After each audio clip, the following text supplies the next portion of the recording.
بسم اللہ الرحمن الرحیم۔ واقعہ اصحاب الخدود۔ اصحاب الخدود سے کون مراد ہیں؟ مفسرین نے کئی واقعات نقل کیے ہیں، لیکن صحیح مسلم، جامع ترمذی وغیرہ نے جو روایت معمولی تغیر اور خفیف سی کمی بیشی کے ساتھ حضرت صہیب رضی اللہ تعالی عنہ سے مرفوعاً نقل کی ہے، اس کا خلاصہ یہ ہے کہ پہلے زمانہ میں کوئی کافر بادشاہ تھا۔ جب جادوگر بہت بوڑھا ہو گیا، یعنی موت کا وقت قریب ہوا، تو اس نے بادشاہ سے کہا کہ ایک ہونہار اور ہوشیار لڑکا مجھے دیا جائے تو میں اس کو اپنا علم سکھا دوں تاکہ میرے بعد علم مٹ نہ جائے۔ چنانچہ ایک لڑکا عبداللہ بن تامر نامی تجویز کیا گیا، جو روزانہ ساحر یعنی جادوگر کے پاس جا کر اس کا علم سیکھتا تھا۔ راستہ میں ایک عیسائی راہب رہتا تھا جو اس وقت کے اعتبار سے دین حق پر تھا۔ لڑکا اس کے پاس بھی کچھ دیر بیٹھتا اور اس کی باتیں پسند کرتا، چنانچہ خفیہ طور سے لڑکا راہب کے ہاتھ پر مسلمان ہو گیا اور راہب کے فیض صحبت سے ولایت و کرامت کے درجے پر پہنچا۔ ایک روز لڑکے نے دیکھا کہ کسی بڑے جانور، شیر یا اژدہا نے لوگوں کا راستہ روک رکھا ہے، جس کی وجہ سے مخلوق پریشان ہے۔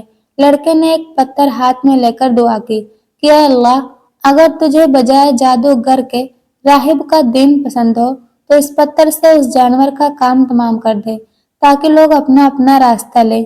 یہ کہہ کر پتھر پھینکا، خدا نے اس جانور کا کام تمام کر دیا اور سب لوگ اپنے اپنے راستے چل نکلے۔ لڑکے نے سارا واقعہ راہب سے کہہ سنایا۔ راہب نے سن کر کہا، بیٹا، اب تم مجھ سے بھی افضل ہو کہ تمہارا معاملہ اس درجہ پہنچ گیا ہے۔ میرا خیال ہے کہ اب اللہ تعالیٰ تم کو ابتلا اور آزمائش میں ڈالے گا۔ ادھر لوگوں میں شور ہوا کہ اس لڑکے کو عجیب علم آتا ہے۔ اب لڑکے کی دعا سے نابینا کوڑی اچھے ہونے لگے۔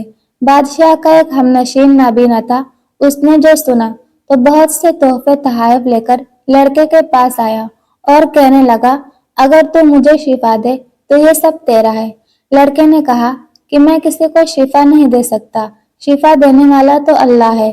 اگر تو ایمان لے آئے تو میں اللہ سے دعا کروں وہ تجھے شفا دے۔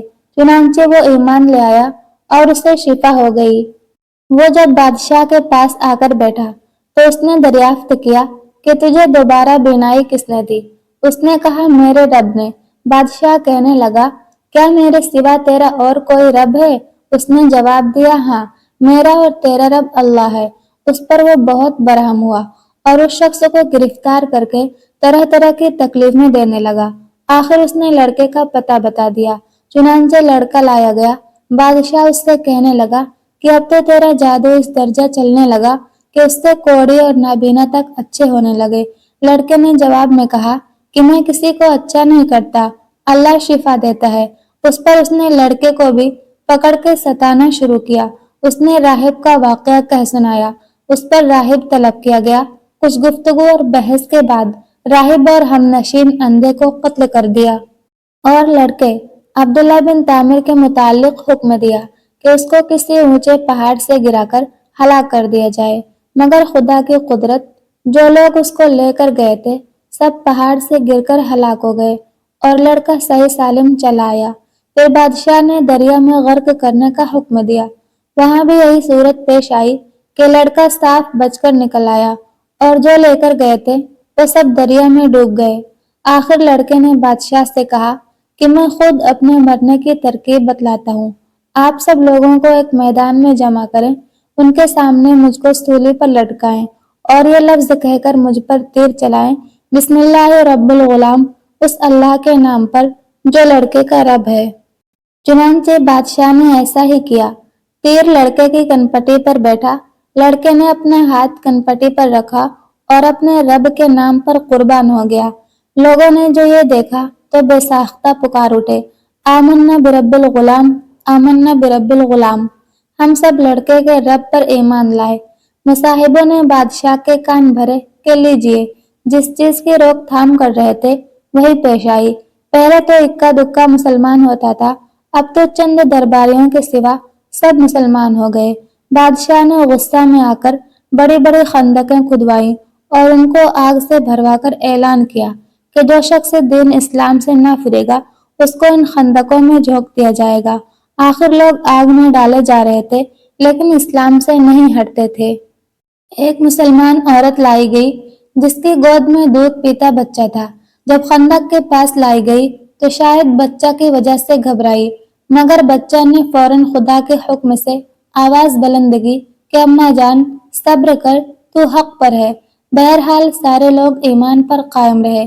کافر ظالم کو حق تعالیٰ نے دنیا میں بھی خائب و خاسر بنا دیا۔